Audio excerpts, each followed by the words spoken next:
اللعيبه تركز معايا، سواء بتلعب كوره، بتلعب اي لعبه جماعيه تانية، اي لعبه فرديه، انت راجل رياضي. ولو كمان مش رياضي اصلا وشخص عادي، ممكن تطبق الكلام اللي هقوله ده في حياتك عامه يعني. بس لو فهمت كلامي صح هتفهم انا عايز اوصل لك ايه. هو الضغط، البريشر، اللي انت ازاي تتعامل مع الضغط. فالناس بقى تركز معايا علشان هنعرف الضغط وهنقول مصادره وازاي تتعامل معاه. يلا بينا. والضغط ما هو الا وهم، يعني مش موجود اصلا، ده مش حقيقه. بص، مفيش حاجه حقيقيه في الكون ده كله الا الموت. باقي ما باقي انت صوره ما هي لك دماغك.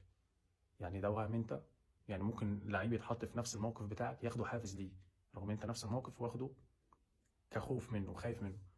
فالضغط ده ما الا وده نتيجه الافكار اللي بسبب اللي تعرضت له انت في الماضي او اللي قلقان منه في المستقبل.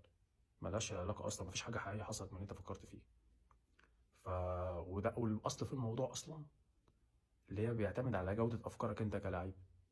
هل انت قادر لما تيجي تغلط او يحصل دروب هيبقى هتاخده كدرس مستفاد، ولا دماغك هتسوحك وتوديك غصب عنك لحته ان انت اتعطلت او ان انت اتحطمت نفسيا او احبطت؟ على حسب. على حسب هل انت واخد واخد اللعبه كجيم. ايه ده، انا غلطت، فده لو كنت عملتها كده كانت هتبقى احسن. فتاخد الموضوع كجيم وتبقى اصلا مبسوط انك عرفت حاجه جديده في نفسك وهتطورها المره الجايه. ولا اول ما تغلط تلاقي في لعيب اول ما يغلط يبص على اللي حواليه، يبص على ردة فعله. ده يا معلم هو اخره هنا. ده اصلا ده كويس انه بيلعب هنا. انت فاهم؟ والضغط بقى له ثلاث مصادر. الثلاثه عندك السيلف بريشر اللي هو الضغط اللي بيحطه اللعيب على نفسه، والاوتسايد بريشر الضغط اللي من حوالين اللعيب، الظروف خارجه. والريسيستنس، الريسيستنس اللي هو المقاومه، انك بتقاوم فكره معينه. نبدا بالضغط الخارجي وهو الاوتسايد بريشر. الاوتسايد بريشر ده بقى يا معلم اللي هو اللي بيمثل 20% من الضغوطات اللي عليك، اللي هتاثر عليك. زي مثلا ظروف قهريه، حاجه في الجو، ارضيه الملعب، شد غريب بينك وبين فرقتك، فاهم؟ ظرف قهري خارج عن ارادتك. او توقعات اولياء الامور مثلا منك، كتوقع حد في اداره النادي كنتيجه معينه، عايزك تكسب، لازم منك اداء معين. هو ده بره عنك، هو اللي عايز كده. والضغط اللاعب على نفسه اللي هو السيلف بريشر، اللي هو بيمثل 80% من تاثيره عليك. وده المهم.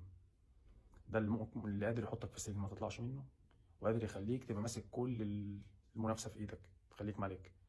وهو زي مثلا الضغط اللي انت حاطه على نفسك من ناحيه توقعاتك لادائك، وتوقعاتك لنتيجه الماتش، انك عايز تكسب، انك عايز تبقى كويس، عايز تحافظ على مستواك واعلى فورمه. لازم كل ماتش لما تتحطم، لازم اول كوره تبقى حلوه من رجلك في اول ماتش، او اول حركه معانا في اي ماتش ايا كان رياضتك تبقى كويسه. لما مش بتفكر في نتيجه الماتش ككل، انت مش بتفكر لا لا، يعني انت بتلعب لازم اطلع من الماتش كويس. ده الخطأ اللي بيقع فيه بعض المدربين لما بيكونوا مع اللعيبه. ركز في الماتش. هو المدرب نفسه يقول لك ركز في كل لعبه، عايزك تركز مش في الماتش عامه. انت فاهم عايز اوصل ايه؟ يعني انا ما ببقاش مثلا واقف في الماتش انا لازم اكسب، انت كده مش مركز في الماتش. انا لازم انفذ دوري في الهجمه دي. انا كل تركيزي مش في الماتش، انا تركيزي في الهجمه اللي موجوده دلوقتي. ده التركيز في الماتش. انا ما خدتش حاجه من اللي انت حاطط شغال تفكر في الماتش قبلها بيوم، او قاعد مركز، او اللي هو لا لازم نكسب. لا لا، مش ده لا. ركز ان انت تعمل ايه في الماتش، سواء خسرت او كسبت مش بتاعتك. يعني ده خارج عن ارادتك. اهم حاجه الكره اللي جايلك تلعبها صح، حتى لو خسرت عادي احسبها زي ايه. واحد مثلا عملت الدور اللي انت عايزه في الهجمه اللي المدرب قال لك عليه مثلا، كده 1-0، مالكش دعوه. او مثلا من الضغوطات برضو اللي انت عايز تنفذ او عايز تحقق امنيه الشخص المتوقع منك الاداء الكويس والمكسب، سواء كان ولي امرك او كمان مدير النادي او المدرب او. ففي حاجات كتير قوي يعني من صور برضو الضغط اللعيب على نفسه، المقارنات. بيقارن نفسه باللي حواليه. بيفكر لعيب اصلا مش معاه في الملعب، ممكن يفكر في لعيب بيلعب في فرقه تانيه في ماتش تاني عمل ايه. في لعيبه كتير كده. فما بيقارنش نفسه بالماتش اللي فات او بالموسم اللي فات، لا هو بيقارن نفسه بغيره. دي بقى مشكله. فانت لو عملت نسبه 1% كويسه عن الماتش اللي قبله او الموسم اللي فات، فانت كده يعني انت كده ماشي صح. والنوع الثالث هو الريسيستنس، اللي هو المقاومه. اللي هو انا او اللاعب نفسه داخل في حرب مع نفسه، انه بيقاوم فكره ما تحصلش او غلط خايف يغلطه، فبالتالي بيحصل اللي هو خايف منه. ودي مشكله كبيره. واللي مثلا انه ما بيفكرش في اللحظه الحاليه، ما بيفكرش في الحاضر. هو بيفكر انه عايز يتجنب اخطاء الماضي، وبيفكر انه ازاي عايز يبقى في المستقبل كويس، وناسي هو يفكر في ايه دلوقتي في لحظه ايه. زي ما كنا بنتكلم عن نقطه الماتش، انت بتفكر عايز تكسب الماتش، مش بتفكر انت بتعمل ايه دلوقتي في الماتش. وبتفكر اللي انت مش عايز تخسر زي الماتش، او مش عايز تغلط الغلطه في الماتش يعني. فكر في انت فين دلوقتي، فكر انت واقف ازاي اصلا. نيجي بقى للتاكتكس اللي بنستخدمها علشان نتعامل مع الضغط. وفي كذا تكتيك، زي مثلا، والتكتيك الاول وهو مهم جدا هو تكتيك التقبل. انك تقبل اي مشكله ممكن تحصل لك، او اي ظرف يحصل، لان هو مش بايدك، كله مكتوب عند ربنا. انت ما الا عليك، اللي هيميزك عن التاني عن غيرك هو تقبل المشكله، وازاي تتحكم في رده فعلك اتجاه المشكله. انت رده فعلك اتجاه المشكله ايه؟ هنا دورك، واثرها عليك هنا مسؤوليتك. ان اختل حاجه من الاثنين دول فانت كده فشلت في الامتحان يعني. والتكتيك التاني اللي هو الكنترول، واللي هو دايره السيطره. انت بتعمل دايره، بتحط جوه الدايره الحاجات اللي قادر تسيطر عليها، اللي هو الافكار والمجهود. ده الحاجات اللي انت متحكم فيها بس، وبره الدايره الحاجات اللي انت مش متحكم فيها، زي نتيجه الماتش اللي هي المكسب والخساره، وراي الناس تحطه بره الدايره. ده كل ده مش بايدك. وتالت تكتيك وهو المنظور، اللي هو انت شايف ازاي المشكله بتاعتك، وانك ازاي شايف ومقيم الامور صح، شايف المشكله من فوق، وما تشخصنش الامور، لان انت شايف المشكله كفيلم، وانت جوه الفيلم وبتتفرج على الفيلم، فانت عارف الممثل ده عمل ايه وده عمل ايه، فانت شايف من بره كمتفرج. شيل مشاعرك دي على جنب.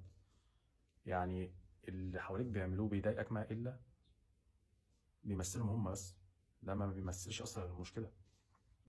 فانت تقيم الامور ان الحوار كله كجيم، وان الرياضه دي ما الا بتجهزك للحياه بعدين. الرياضه دي فتره صغيره في حياتك، فانت كل اللي بيحصل ده بتتعلم منه. زي ما قلت لك المنظور، وازاي تقيم المشكله بتمر بيها صح، او الوضع بتاعك. والتكتيك الرابع وهو ان المشكله مش في خصمك. يعني عمر ما نتيجه الماتش كانت متوقعه تترتب على ان خصمك قوي ازاي. الموضوع مش كده. ياما ناس اقل فنيا وبدنيا كسبت ناس اعلى منها. وده بسبب ايه؟ ان دلوقتي مع الوقت اللي احنا فيه والتطور اللي احنا فيه، وبقى كله شغال على نفسه. يعني انت مش شغال على نفسك، هتلاقي في الملعب حد شغال على نفسه زيك او احسن منك. فاللي هيميزك عنه مين فيكم جاهز ذهنيا، مين فيكم جاهز ذهنيا ومركز في اللحظه اللي هو فيها، ده اللي هيكسب ايا كان رياضتك. والتكتيك الاخير وهو الحفاظ على سلامك النفسي، هو ان انت تفصل نفسك عن راي الناس فيك وتوقعاتهم منك، سواء بالسلب او بالايجاب، لان ده ما الا بيمثلهم هم مش انت. وفي برضو يعني، ده عايز فيديوهات الموضوع ده تاني عشان اوريك اصلا هم، يعني لو انت مش فاهم كلامي اوريك هو ازاي الموضوع ده فعلا بيمثلهم هم مش انت. حتى لو قالوا في كلام كويس برضو بيمثلهم هم، ما تفرحش ولا تزعل. وتفصل مشاكلك بره مجالك اللعبه، او اللعبه اللي انت بتلعبها، بمشاكلك جوه. يعني ما تبقاش زعلان بره الملعب وتيجي تبقى جوه زعلان، والعكس صحيح، ما تبقاش زعلان في الملعب وبره تطلع زعلك عليهم. فلازم تفصل عواطفك نهائي. الموضوع ابسط من كده. الحق يعني، خد اللعبه ان هي لعبه فعلا، ما تكبرش الموضوع، انزل انبسط بس يا جدعان. فزي ما بقول لكم المنتال ده حاجه مهمه، وده يعني المنتال بيساعدك انك تتخطى الحواجز النفسيه اللي موافقك عن انك تطلع 100% من ادائك. ما تهربش من الموضوع، ما تهربش من الموضوع. انت لا، في حواجز نفسيه مش بتخليك تطلع كل اللي عندك. فلا، هو المنتال بيخليك تدور على المشكله بنفسك وتلاقي الحل انت. مش هو يقول لك تعمل ايه وما تعملش ايه، تعمل ايه وما تعملش ايه. مش ده الحل النهائي.